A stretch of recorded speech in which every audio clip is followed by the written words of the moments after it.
All right, guys, Moses Lake Fire Department here. Gonna go check out how much freedom the fire department likes. First encounter with that police officer was great. That sergeant was just on it. I mean, that dude loves freedom. Hello. How's it going, Sergeant? Good. How are you? Not too bad. Not too bad. It's pleasant weather out here. It is a nice day for Eastern Washington. What's happening? Yeah, it is. Oh, not much. Just out filming. Just out filming? Yep. Yeah. Yeah, I'm gonna go talk to them. Are you good to go? Yeah. Yeah. That's it. Fantastic. That's the right response. Yeah. No, hey. Appreciate it. You bet.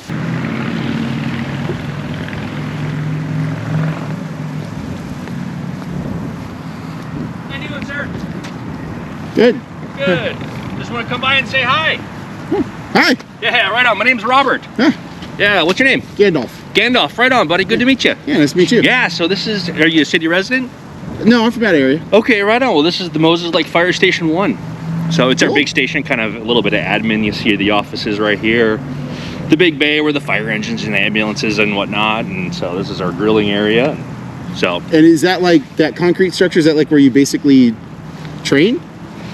yeah, so that's our training area in the background. That's our tower. We can black it out, right? It's all concrete, so we can black it out. So we try and do our, we call them blackout searches, right? Or if like the house is filled with smoke, you can't see. It's a great way to simulate multiple stories versus going to another complex or another business. And that fills up with smoke and you just go in there and you do your thing. Yeah, 100%. Yeah, Wow. we have like a non-toxic or a safe smoke.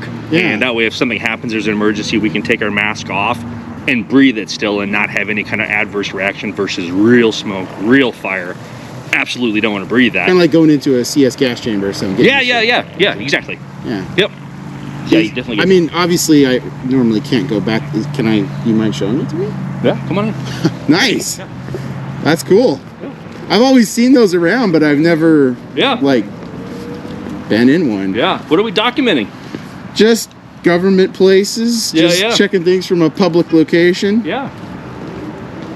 I really Yeah, like come on your in. city so far. Right on. Where are you from? I'm from Montana, Yeah, cool.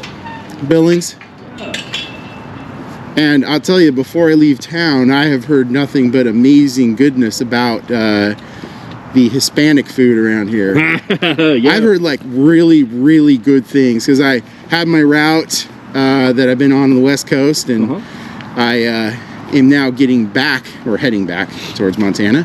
Yeah. And just thought I'd check this out because as I was checking reviews on food and different things as I was going through the different states I was traveling through, this had like nothing but amazingness for Hispanic food. Yeah, there's definitely some authentic cooks in town. Yeah, and everybody's super friendly here. Yeah.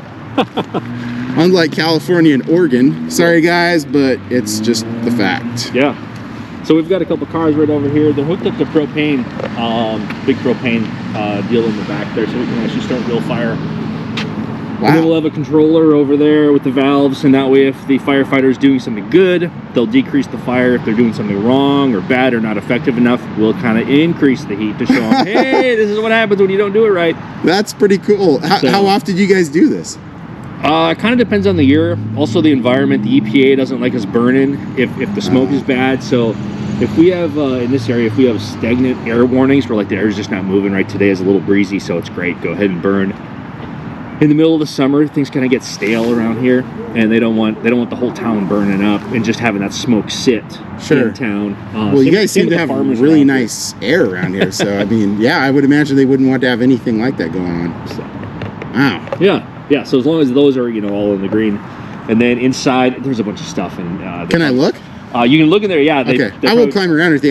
Yeah. I've never even ever been up close to one of these. Yeah. So it's all concrete, super basic. Oh yeah, boy, you can smell it. But yeah, it's not quite as bad as CS, but. So yeah, so we'll just kind of do those drills, and then we'll put mannequins in there and try and find them and try and treat them or do whatever you can, whatever the scenario is. That is super cool. So yeah, and then we're not supposed to heat this up too much technically, and then over here in the conics is where we do live fire. So So we've got a little metal container, and then we use wooden pallets. Yeah. And we actually start those on fire, so real fire. Oh, okay. With traditional fuels like wood, right? Versus the tire or a couch. What that off gas is when it burns is so much more toxic, and not that wood is you want to breathe it in, but it's more like a campfire versus a horrible tire fire. You can imagine all the black smoke. So do you guys like? I mean, with like obviously you got all this, you know, concrete and tarmac and all that. Yeah. I mean, obviously you're doing safe burning in there. Do you guys ever do like something right here to like add stress where it's like manageable? Yeah, we'll have like actors, like the homeowner, like coming out running after, like, oh my God, there's a kid inside, like that kind of stress. Okay. Or well, no, like actually starting a fire like here instead of in there. No, it has to be super contained, right? Gotcha. So the theory is, let's say we screw up and then fire gets too big. We can't do this in a neighborhood where like, oops, the neighbor's house actually caught on fire. Yeah, I got it. Okay. And so so that's why you see all the concrete versus asphalt. It's not going to get away from us if you think of it like that, right? So worst case scenario, we pull everybody out. Being super safe. Exactly. Gotcha. So this is cool. Yeah. Man, I would love to watch the hardcore training with the cranking up the gas and making it even more stressful. That sounds crazy. Yeah, I guess it makes sense though. Yeah, it's the best way for us to train in real fire, real heat. Yeah. You know, without actually having to wait for somebody's to have a horrible day, you know, on a real call. Sure. So, yeah. Wow. Oh, that is really cool. You mind if I just take a peek behind? Yeah.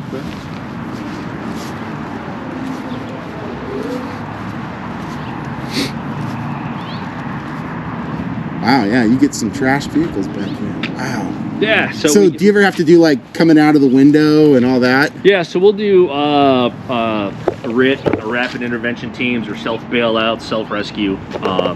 That's what's nice about having multiple stories is, you know, somebody on a balcony and there's smoke pumping out. How do you get a ladder up there quickly? How do you get yourself out of there quickly? We'll work with ropes or ladders depending on the scenario.